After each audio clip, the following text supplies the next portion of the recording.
वाळवा तालुक्याला क्रांतिकारकांचा वारसा आहे. येथील जनतेच्या प्रश्नांसाठी गेल्या 10 वर्षांपासून लढत आलोय. त्यामुळे आता न्याय आणि हुकुमशाही यापुढे मी आणि माझी स्वाभिमानी जनता सहन करणार नाही. ही निवडणूक तुमच्या माझ्या स्वाभिमानाची आहे. त्यामुळे या निवडणुकीत परिवर्तनाच्या बाजूने ठाम उभं राहा असं आवाहन भाजपचे जिल्हाध्यक्ष निशिकांत भोसले पाटील यांनी केलं.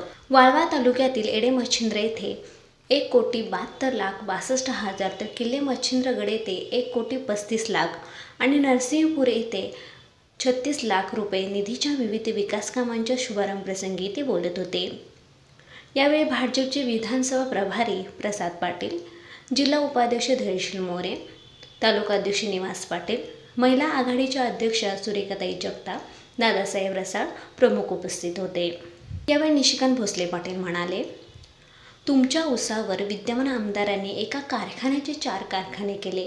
तुम्हाला काय मिळालं? तुमची होणारी लूट आणि तुमच्यावर होणारा अन्याय थांबवायचा असेल तर तुमच्या एका मतात फार ताकद आहे.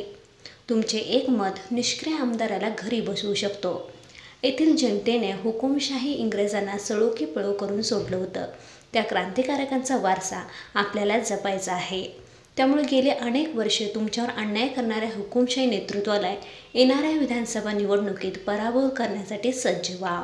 यावेळी एडेमच्छिंद्र येथे बबनराव खंडागळे, बाबूराव पाटील, शंकर पाटील, उपसरपंच डॉक्टर सचिन पाटील, युवा मोर्चाचे जिल्हा उपाध्यक्ष चंद्रकांत पाटील, सरचिटणीस संदीप सावंत, ओबीसी मोर्चाचे अध्यक्ष मधुकर हुबाळे, ग्रामपंचायत सदस्य वनिता पाटील, अनिता पाटील, किल्ले मच्छिंद्रगड येथे सरपंच वैशालीताई साळुंके, शशिकांत साळुंके, ग्रामपंचायत सदस्य शिवाजी मोरे, हारूर शिकलगार, सतीश मोरे, लीलाताई चव्हाण, शारदा कदम, शीतल कांबळे, यात्रा कमिटीचे अध्यक्ष प्रदीप यादव, सचिन जाधव, अमोल डुबुल, तंटामुक्तीचे उपाध्यक्ष अजित पाटील, रवींद्र मोरे, नरसिंहपूर येथे सरपंच शोभाताई जगताप, ग्रामपंचायत सदस्य दीपाली धुमाळ, रामचंद्र उदुगडे, प्रकाश हॉस्पिटलचे मानस संचालक सुभाष जगताप यांच्यासह ग्रामस्थ मोठ्या संख्येने उपस्थित होते.